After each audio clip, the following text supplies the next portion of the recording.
Sonic thunder पंच जैसी क्षमताओं का इस्तेमाल करने वाली आत्माओं या जीवों को खोजना मुश्किल था। आत्माओं और प्राणियों की फिटनेस और प्रतिभा उनके मानव समकक्षों की तुलना में अधिक मजबूत थी, लेकिन उनके पास मानव मानस पर कुछ भी नहीं था। मनुष्य ज्ञान की इच्छा रखते हैं और वे प्रयोग करने और अपेक्षा से परे जाने के लिए उत्सुक हैं और किसी भी क्षितिज को तोड़ते हैं जो उन्हें बाधित करने की मांग करता है। नतीजतन अनुसंधान की उनकी क्षमता अद्वितीय थी। हान सेन ने सेंट हॉल में प्रवेश किया, इस उम्मीद में कि उसे 2 हाइपरजीनो कलाएं मिलेंगी जो उसके अनुरूप होंगी। मनुष्य भी रचनात्मक थे और यह हान सेन द्वारा देखे जा रहे नए एस क्लास कौशल का उदाहरण था।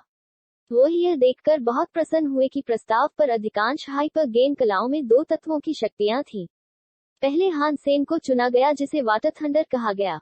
यह एक मानव सेनानी द्वारा बनाया गया था और नाम से देखते हुए हान सेन यह निर्धारित करने में सक्षम था कि यह जल तत्व और वज्र तत्व की शक्तियों को मिलाता है। क्षमता की शक्ति की सीमा स्पष्ट रूप से हैंडलर में टिकी हुई है। दोनों तत्वों के साथ प्रवीणता। गठबंधन ने सुझाव दिया कि बाद के राज्य में मून थंडर का उपयोग करने के लिए, उनके विकास में आगे बढ़ने के लिए, श्रेष्ठ लोग वाटर थंडर का उपयोग करते हैं। हान सेन कई पानी और थंडर स्पिरिट जीन हासिल करने में कामयाब रहा था, इसलिए उसे मून थंडर सीखने की जरूरत नहीं पड़ी। वाटर थंडर के नाम पर वह अपना सिर हिला भी नहीं सकता था। उसने सोचा कि इसके कमजोर और भयानक नाम ने उस महान शक्ति को धोखा दिया जो उसके पास थी, और वह सही था। आप बिजली की हड़ताल को ट्रिगर करने के लिए पानी का उपयोग कर सकते हैं, और यदि एक विरोधी उन पर पानी था, आप सीधे हड़ताल करने के लिए बिजली चला सकते हैं। जहां तरल डाला गया था, संचालन पानी के लिए अनुमति देगा। कौशल का गड़गड़ाहट पक्ष अपने लक्ष्यों का सफाया करने के लिए। यह था एक बहुत शक्तिशाली लेकिन जटिल हाइपरजीनो कला। हान सेन को हमेशा अपने यिन यांग ब्लास्ट का इस्तेमाल करना पसंद था। उसने प्यार किया हाइपरजीनो कला के डरपोक प्रकार, इसलिए उन्होंने इसे बिना खरीदा। संकोच। पानी और गड़गड़ाहट के कौशल को संभालने में उनकी निपुणता के कारण उनका कौशल सीखना आसान और तेज दोनों तरह से आया। इसे सीखने के आधे महीने के बाद हान सेन क्षमता को स्वतंत्र रूप से कास्ट करने में सक्षम था, और नई हाइपरजीनियो कला के साथ उनके अभ्यास ने कब्जा कर लिया है। उसका अधिकांश समय अब, और जब से उसने शुरू किया है, वह वापस नहीं लौटा। Spirit base. बहुत सारी किंग स्पिरिट्स ने हान सेन के वहां लौटने का इंतजार किया, लेकिन पहले से ही दूसरा जीन लॉक खोलने के बाद अगर उसे फिर से दिखाना था, तो वह दूसरे स्पिरिट बेस में समाप्त हो जाएगा। सैन मयू, क्या आपने एक सर्वोच्च की अफवाहें सुनी हैं? शक्तिशाली राजा आत्मा, वे कहते हैं कि वह एक दिन खोल पाएगा 10वां जीन लॉक। चू मिंग का स्वर फुसफुसाते हुए और एक रहस्यवादी के साथ अपने संवाद को व्यक्त करने के प्रयास में लगभग चिल्लाना। झनकार। आत्मा का नाम क्या है? हान सेन ने सोचा कि उसने जो कहा वह था परिचित। वह खुद को राजा कहता है। काफी अप्रिय है ना? चू मिंग ने दिल से कहा। हान सेन को तब याद आया कि उसने खुद को बुलाने के लिए यही चुना था, लेकिन यह अजीब था। उसने सोचा कि मनुष्य को उसके अस्तित्व के बारे में कैसे पता चला। आप इस राजा के बारे में और क्या जानते हैं? हान सेन ने उत्सुकता से पूछा। ठीक है, मैंने सुना है कि वह बहुत शक्तिशाली है और उसकी काफी प्रतिष्ठा है। कुछ मनुष्यों ने आत्माओं को उसके बारे में बात करते हुए सुना है, और वह कुछ हद तक एक मूर्ति है।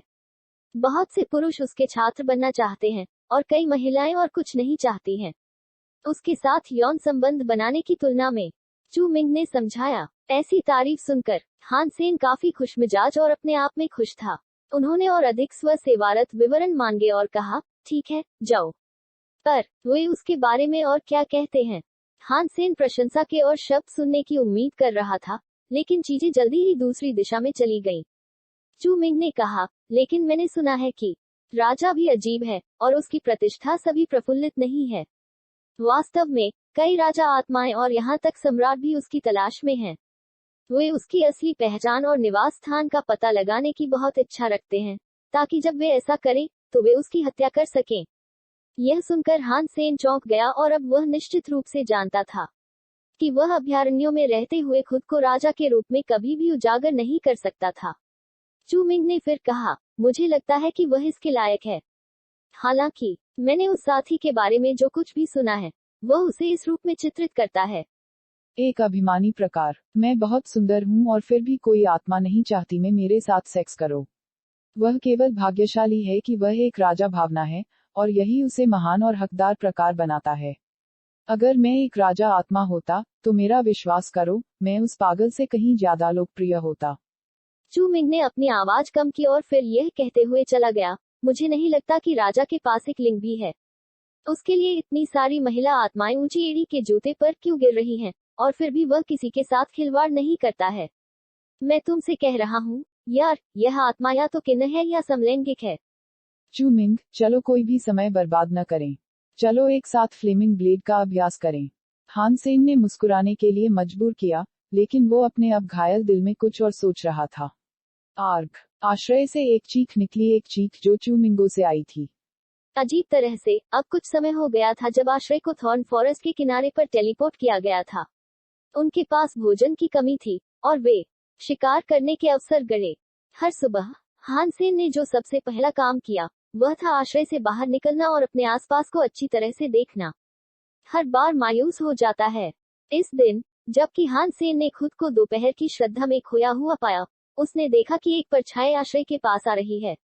वह चौंक गया। उसने कई जीवों को टहनियों के नीचे भटकते देखा था, जंगल, लेकिन यह पहली बार था जब उसने किसी प्राणी को यहाँ आते देखा था।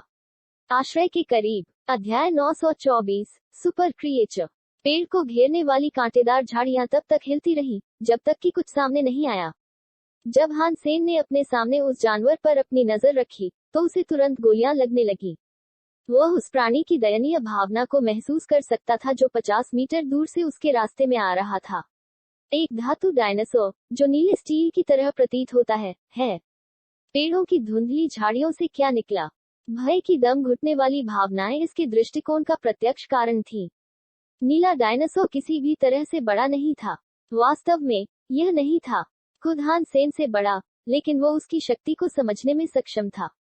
जैसे ही उसके माथे से पसीना उतरा, डायनासोर की नजर उस पर पड़ी और करीब आ गया। यह सीधे आश्रय के आसपास के क्षेत्र में कदम रखा, जहां अन्य जीव हमेशा घी से डरते थे।